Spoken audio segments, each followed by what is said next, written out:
Hello guys, welcome back to your YouTube channel SKM study a way of success. मैं हूं आपका educator Shiv Mishra और यहां पर लेके आए आप सभी के लिए कक्षा 12वीं हिंदी के बहुत ही महत्वपूर्ण टॉपिक है जो कि आपका रस, छंद और अलंकार है, जो कि आपके पेपर में देखेंगे तो 6 नंबर का ये पेपर में आता ही आता है। ठीक है ना। अगर देखेंगे तो यानी कि जो आपका 100 नंबर का पेपर होता है, 100 में से केवल 6 नंबर यानी कि प्रतिशत जो हिस्सा होता है, यह आपका क्या होता है, रस छंद अलंकार, जो कि एक भागीदारी करता है आपको अच्छा नंबर दिलाने, क्योंकि ये फिक्स वाले होते हैं। यहाँ पे मैंने आपको 3 चीज लेकर आया हूँ। देखिए यहाँ पे क्या है, एक वीर रस या करुण रस की परिभाषा सहित उदाहरण लिखिए। पेपर में क्या देता है, परिभाषा नहीं देकर वो लक्षण देता है, तो हम लक्षण लिख सकते हैं। और अगला यहाँ पे चौपाई या दोहा छंद की परिभाषा सहित लक्षण। मैं फिर से बता रहा हूँ, अगर पेपर में क्या दिया, लक्षण दिया, तो लक्षण मतलब क्या होता है, किसी चीज का परिभाषा देना। क्या देना, परिभाषा देना। ठीक है ना। अगला है अनुप्रास या यमक अलंकार की परिभाषा सहित उदाहरण। सेम टू सेम पेपर में आपका ऐसे छपता है, जैसे मैं यहाँ पे आपको बता रहा हूँ, सेम टू सेम आपके पेपर में छपेगा। एक भी चीज बाहर नहीं रहेगी, जो मैं यहाँ पे स्टेप बताऊंगा बस वही रहेगा। आप नहीं अगर ट्रस्ट कर पा रहे हैं तो कोई बात नहीं, आप पेपर खोल लीजिए जो कि बोर्ड के द्वारा जारी किया गया मॉडल पेपर, वहां पे देख लेंगे तो ये तीनों आपको ऐसे ही मिल जाएंगे सेम टू सेम। तो हम लोग एक एक करके पढ़ेंगे, कोई दिक्कत नहीं है। ठीक है ना। चलिए, सबसे पहले हम यहाँ पे पढ़ने वाले हैं वीर रस के बारे में। किसके बारे में पढ़ने वाले हैं, वीर रस के बारे में। अगर वीर रस देखेंगे, आप उठाएंगे तो ये हर साल पेपर में आपके छपता है। लेकिन आपको एक चीज मैं दिखाना चाहता हूँ, आपको एक कोने पर देखेंगे, यहाँ पे ना कॉर्नर पर आपको एक बार कोड दिख रहा है। ये बार कोड को आप स्कैन करेंगे तो यहाँ पे एक लिंक मिलेगा, इसके द्वारा आप गूगल प्ले स्टोर से एसकेएम स्टडी एप्लीकेशन को डाउनलोड कर सकते हैं और वहां से आप नोट्स और कोर्स को परचेज कर सकते हैं। तो चलिए, वीर रस क्या होता है, बात ध्यान देना। जैसे मान लीजिए आप रणभूमि में खड़े हुए हैं और आपको कोई ललकार रहा है, तो आपके अंदर वो उसको मारने की इच्छा आएगी, तो वही क्या होता है, वीर रस, यानी कि वीरता आपके अंदर आ रही है। लक्षण बोले तो परिभाषा, युद्ध अथवा किसी कठिन कार्य को करने के लिए हृदय में, हृदय मतलब कि आपके दिल में जो उत्साह जागृत होता है, उसे हम लोग क्या कहते हैं, वीर रस कहते हैं। यानी कि वहां पर वीर रस की निष्पत्ति होती है, जिसे हम लोग वीर रस कहते हैं। अगर इसका उदाहरण लिखना होगा तो बहुत प्यारा सा उदाहरण दे सकते हैं। साज चतुरंग सैन अंग में उमंग धरी, सरजा शिवाजी जंग जीतन चलत है। तो आप इसका दे सकते हैं। अगर आपको लगता है कि नहीं सर, हम इसे सिंपल कोई उदाहरण तैयार कर सकते हैं, तो बिल्कुल आप तैयार कर लीजिए, कोई दिक्कत नहीं। आप हिंदी का बुक उठाइए या फिर हिंदी का जो क्वेश्चन बैंक है, वहां से अगर इससे सिंपल उदाहरण लेना चाहते तो वहां से उठा सकते हैं। हालांकि ये 4 लाइन होता है, बट मैंने यहाँ पे तीन ही दो ही उठाया है, तो ये चार चार होते हैं। तो चारों आपको याद करना है। ठीक है ना। सबसे पहला वीर रस आप लोग तैयार कर लेना, क्योंकि यहाँ पे दिया था ना वीर रस। अब इन्होंने बोला करुण रस। पेपर में आपको दोनों में से कोई एक लिखना रहेगा, लेकिन मैं यहाँ पे आपको दोनों बता रहा हूँ। चलिए, करुण रस देखते हैं। ये देखेंगे हर साल पेपर में रिपीटेड है, आता ही आता है। तो इसका लक्षण, करुण मतलब कि करुणा, करुणा मतलब रोना। जब बंधु विनाश, यानी कि बंधु विनाश मतलब कि आप जिससे प्रेम करते हैं, आपका भाई हो गया, कोई भी हो गया, बंधु का विनाश होता है, यानी कि कहीं ना कहीं उनकी मृत्यु हो जाती है, तो आप रोते हैं।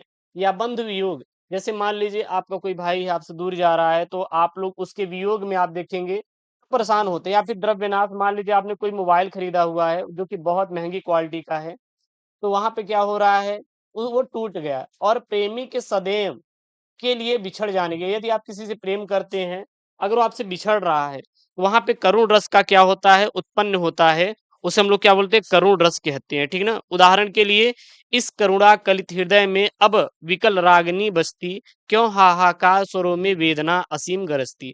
तो ये इसका आप उदाहरण दे सकते हैं। बहुत प्यारा उदाहरण है और आशा करते हैं कि आपको समझ में आ रही होगी हमारी सी चीजें। कोई अगर दिक्कत हो रही है तो बिल्कुल आप कमेंट बॉक्स में छाप दीजिएगा, मैं आपको सारी चीजें क्लियर करवा दूंगा। अगला यहाँ पे आपका चौपाई, क्योंकि यहाँ पे देखिएगा जो आपका क्वेश्चन था, क्वेश्चन में बोला था, क्या बोला था, चौपाई या दोहा। तो हम चौपाई और दोहा दोनों को देखेंगे और हर एक चीज आपको समझा देंगे, टेंशन मत लेना। यहाँ पे चौपाई क्या है, चौपाई के लक्षण बोले तो परिभाषा, चौपाई सममात्रिक छंद होता है, यानी कि इसमें समान मात्राएं होती हैं और इसमें 4 चरण होते हैं।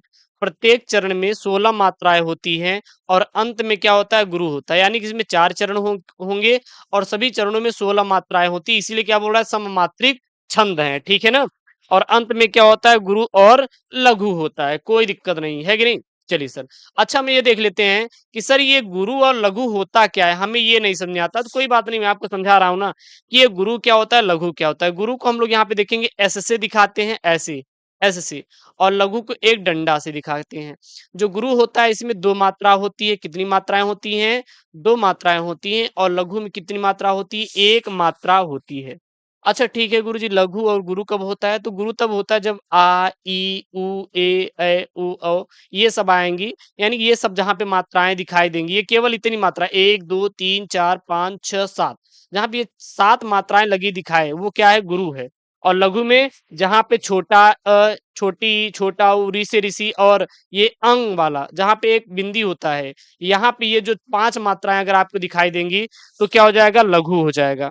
जैसे कि अगर उदाहरण देखें, क, की, कु, क्री, तो यहाँ पे एक मात्रा आ रहा है, तो ये क्या हो जाएगा? आपका लघु हो जाएगा। और ये क्या हो जाएगा? का, की, कु, के, कै, को, कौ, और अग्र, जो कटे हुए शब्द होते हैं, वहां पे क्या हो जाएगा? आपका गुरु हो जाएगा। तो समझ आ गया ना? तो अब गुरु और लघु को आप पहचान लेंगे तो कोई दिक्कत नहीं। जैसे चलिए, अच्छा उदाहरण में हम आपको बता रहे हैं, जैसे यहाँ पे है, निरक सिद्धि साधक अनुरागे, सहज स्नेह सराहन लागे। यहाँ पे देखेंगे मैंने दो ही यहाँ पे लाइन लिया है, बट इसको चार लाइन में लिखना है, चार चरण में लिखना है, ये दो चरण ही मैंने लिया है। आप देखेंगे तो ये दो चरण जो मैंने लिया है, यहाँ पे 16 मात्रा इसमें दिखेंगी, पहले वाले चरण में, दूसरे वाले चरण में भी 16 मात्राएं। मतलब क्या है? ये हमारा चौपाई है। अब जैसे यहाँ पे सहज है, सहज में देखेंगे तो इसमें सभी में छोटा आक मात्रा आया है, तो इसमें क्या हो जाएगा? इसमें अगर देखेंगे तो यहाँ पे पूरा पूरा क्या है? आपका लघु है। क्या है गुरु? लघु है। और जब लघु है यहाँ पे, लघु है यहाँ पे, तो इसमें सभी में कितनी मात्रा है? तीन मात्राएं, ठीक है ना? लेकिन यहाँ पे देखेंगे तो इसमें भी आपके तीन मात्राएं लिखेंगे। क्यों लिखेंगे? क्योंकि यहाँ पे सर छोटा आई की मात्रा लगी है। यहाँ पे देखेंगे तो यहाँ पे आपका ये आपका क्या हो जाएगा? ये आपका लघु हो जाएगा, ये आपका गुरु हो जाएगा, और ये भी आपका क्या हो जाएगा? लघु हो जाएगा। तो इसको इस प्रकार से कर सकते, कोई दिक्कत नहीं। अगला है आपका दोहा। अच्छा दोहा क्या है? दोहा का लक्षण बोले तो परिभाषा, यह अर्ध सम्मात्रिक छंद है, इसमें चार चरण होते हैं। इसके पहले और तीसरे चरण में 13-13 मात्राएं, दूसरे और चौथे चरण में 11-11 मात्राएं होती है, तथा सम चरणों के अंत में क्या होता है? गुरु और लघु होना चाहिए। उदाहरण के लिए, श्री गुरु चरण सरोज रज, निज मन मुकुर सुधारि, बरनउँ रघुबल बिमल जसु, जो दायक फल चारु। यहाँ पे आपके चार चरण हैं, यानी कि ये पहला चरण हो गया, ये दूसरा चरण हो गया, ये तीसरा चरण हो गया, और ये क्या हो गया? आपका चौथा चरण हो गया। क्लियर है? इसको कर सकते हैं। उसके बाद आपका अलंकार है, यहाँ पे सबसे पहले अनुप्रास अलंकार है, उसके बाद यमक अलंकार है। तो हम लोग अनुप्रास अलंकार का लक्षण बोले तो परिभाषा देख लेते हैं। वर्णों की आवृत्ति को अनुप्रास कहते हैं, यानी जब कोई भी शब्द बार बार आता है तो उसे हम लोग क्या कहते हैं? अनुप्रास कहते हैं। अर्थात जहां समान वर्णों की बार बार आवृत्ति होती है वहां अनुप्रास अलंकार होता है। क्लियर है?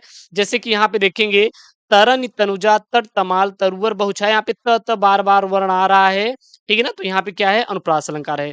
रघुपति राघव राजा राम, यहाँ पे जो र वर्ण है, क्या है? र वर्ण है, ये बार बार रिपीट हो रहा है, तो देन ये क्या कहलाएगा? अनुप्रास अलंकार। इसके स्पष्टीकरण देना चाहते हैं तो लिख सकते हैं कि इन उदाहरणों के अंतर्गत प्रथम में पहला में आया है, देखो बार बार, तरिणी तनुजा तमाल, और द्वितीय में रघुपति राघव राजा राम, यानी कि र वर्ण बार बार की आवृत्ति हो रहा है, अनुप्रास अलंकार है।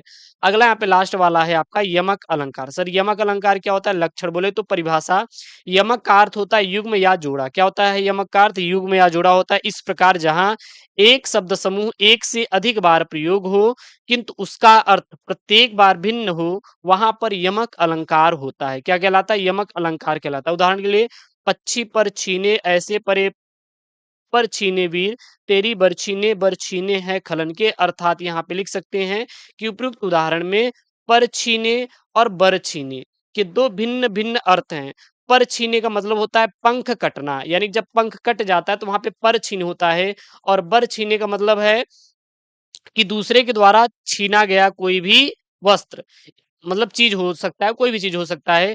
और यहाँ पे मतलब बरछीने मतलब कि बर्छी के द्वारा आप किसी चीज को काट दे रहे हैं। मतलब कि अगर देखेंगे जब युद्ध होता है तो जो शत्रु होते हैं वो हाथ पैर सैनिक के काट देते हैं, तो कर बोलते हैं ना कि बर्छी से उसके अंगों को काट दिया गया, ठीक है ना? अतः यहाँ पे क्या हो जाएगा? यमक अलंकार हो जाएगा। देन आपको यहाँ पे समझ में आ गया होगा कि रस छंद अलंकार तीनों आपका 6 नंबर का, बिल्कुल ये इंपॉर्टेंट है। वीर रस, करुण रस, चौपाई, दोहा छंद, अनुप्रास और यमक अलंकार, ये तीनों तैयार कर लीजिए। इंपॉर्टेंट हिंदी का टॉपिक यार, पेपर में बार बार रिपीट होता है। आई होप आप लोगों को समझ में आया होगा। तो वीडियो को लाइक करें, चैनल को सब्सक्राइब करोगे दोस्तों। थैंक यू, जय Hind, take care, bye bye.